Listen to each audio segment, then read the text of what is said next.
طيب دكتور، احنا معانا مدام شيرين وبعدين مدام صابرين. الو، اهلا يا مدام شيرين. اهلا بحضرتك. اتفضلي.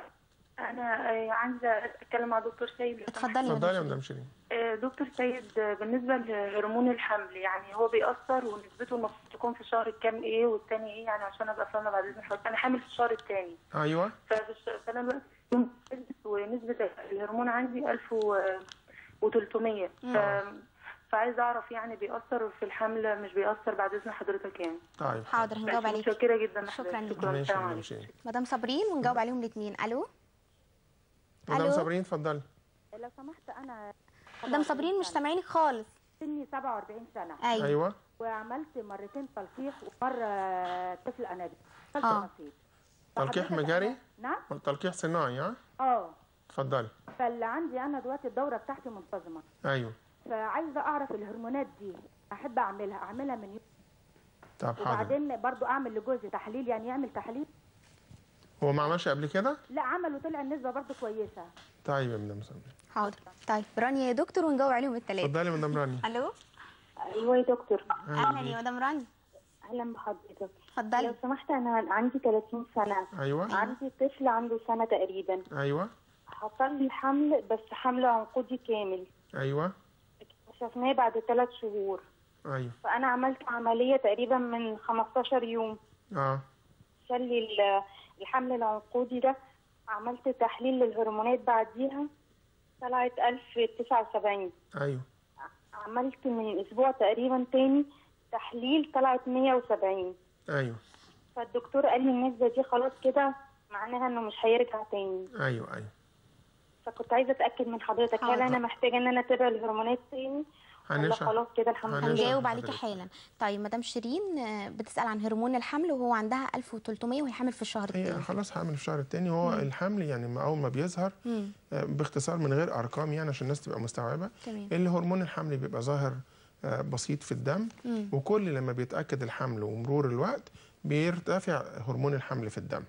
فهو يعني كون انه بيرتفع ده بيؤكد ان صحه الحمل موجوده وكويسه. تمام. مدام صابرين. مدام صابرين 47 سنه. طالما في يعني دوره شهريه بتنزل فرصه الحمل هي قائمه. واحنا بنتمسك لغايه اخر لحظه في حياتنا، ودي هي دي قصه الحياه والبشر. الى اخر لحظه في الحياه لازم يكون في امل. صحيح. لان هل في السن ده بيحصل حمل؟ بيحصل. هنتكلم عن الموضوع ده. ممكن يبقى عندهم 50 سنه ويخلفوا. طبعا. يعني اذا وارد قوي انها تحمل ان شاء الله. انها تعمل تحليل الزوج. لو الزوج عمل تحليل خلاص مؤكده. بلاش تكرار واستهلاك حتى للناحيه النفسيه او الماديه بدون داعي. هي في تاني يوم في الدوره بنعمل هرمونات اللي هي اساسيه اللي بنشوف فيها هل كفاءه المبيضين لسه موجوده ولا لا. لو اتفقنا ان احنا كفاءه المبيضين موجوده هنقول بقى ايه الادويه اللي تبدا تاخدها. وفي الغالب مدام صابرين صابرين يعني احنا بنقول انها دي بقى محتاجه مساعده للاخصاب عشان السن كبر. تمام. طيب مدام رانيا عندها 30 سنه.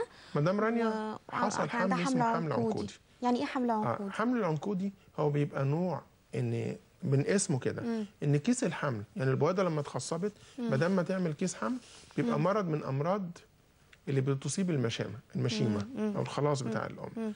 فيبدا بدل ما يعمل حمل يعمل حاجه زي العناقيد العنب وتكبر وتملى البطن يعني ما بيبقاش حمل، ما بيبقاش في جنين. ما بيبقاش في جنين. اختبار الحمل موجب وبطن بتكبر ووحم وكل حاجه. وبعدين يعني لما بنيجي نعمل سونار بنكتشف ان الموضوع ده هنبقى يعني كويس ان هي قالت طبعا ده موضوع مهم قوي. فيبدا الفيزيكولار مولدي او الحمل العنقودي ويكبر. لما بيحصل انه ده نوع من اورام بتصيب المشيمه. لما احنا بنفرغ الحمل ده بس اورام حميده يعني عادي ممكن تكون امراض حميده وممكن تتحول الى امراض ثانيه.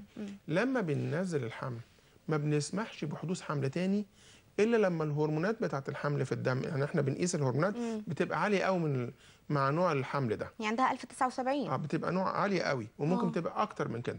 احنا بنقول عشان نسمح بحمل تاني رقم واحد احنا بنوقف الحمل فتره لغايه اما الهرمونات كلها تقل. يعني لو حصل حمل تاني مؤكد ان هيحصل تاني بذكر مول. وممكن يختلط علينا الامر، هل الحمل لان الهرمون بيرتفع تاني، فهل ارتفع نتيجه ان الحمل الجديد ولا ارتفع نتيجه ان في لسه نسيج بيكون تاني؟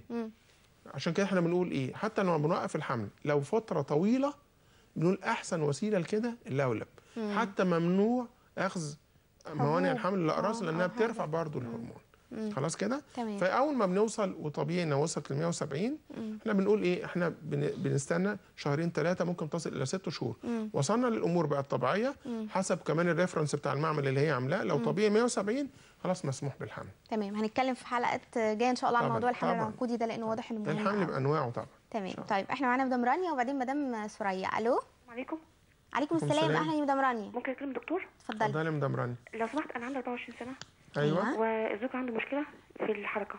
قله الحركه. ايوه. عملنا تلقيح مجهري. نعم. عملت تلقيح مجهري. ايوه. نزل بعد 15 يوم. أيوة. وبعدين رحت عملت تحليل اللي هو سيستين اللي هو بتاع تجربه الدم. ايوه. طلع 16. بعدها بشهر طلع 11.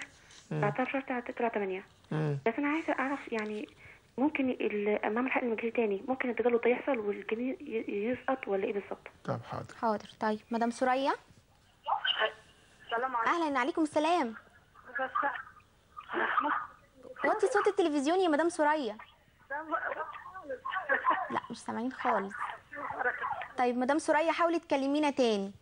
طيب هي رانيا بتسأل عن موضوع حلقتنا النهارده وان هي عملت حقن مجهري ونزل وحصل اجهاض وبتسأل بقى عن هل ينفع ان هي تعمله تاني؟ ينفع تاني طبعا. هي ده 24 سنه وبتقول ان الزوج ده احد الاسباب لما بيكون قله الحركه تكون ملحوظه. فنبدا نعمل ايه؟ احد اسباب التلقيح المجهري. واحنا برضه هنبقى نستعرض الاسباب كلها للتلقيح المجهري. فحصل الحمل وحصل له الاجهاض. احنا بقى بنقول اهو هو اي نعم قله الاجهاض يعني نسبه الاجهاض بتقل مع التلقيح المجهري لان احنا بنحاول نختار احسن البويضات واحسن الاجنه اللي موجوده عشان تبقى فرصه الحمل عاليه. ولكن عشان الناس برضو تبقى ما عندهمش الصدمه. ايوه. ده بقى اللي بنتكلم فيه. هل في حدوث نسبه الاجهاض اللي موجوده مع التلقيح المجهري ممكن تكاد تكون تصل الى الحمل الطبيعي. يعني هو ده سؤال مهم قوي يا دكتور. انا كنت عايزه اساله لحضرتك ان هو نسبه الاجهاض في التلقيح المجهري بتساوي نسبه الاجهاض في الحمل الطبيعي ولا ممكن تكون اقل؟ تكاد تكون توصل للحمل الطبيعي.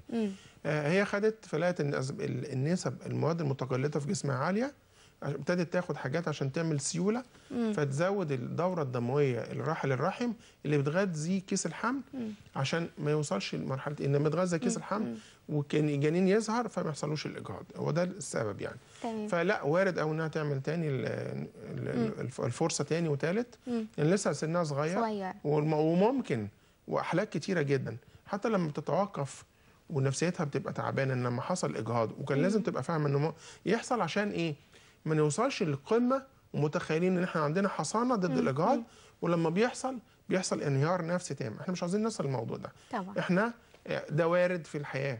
طول ما في حياه هنشوف كل الابعاد في الحمل. حمل يكتمل ويكمل، حمل يحصل له اجهاض، حمل يحصل له تشوه عشان ما يبقاش الصدمات عاليه قوي. وفي الحياه كلها يا دكتور لازم الواحد يكون متعود على كده.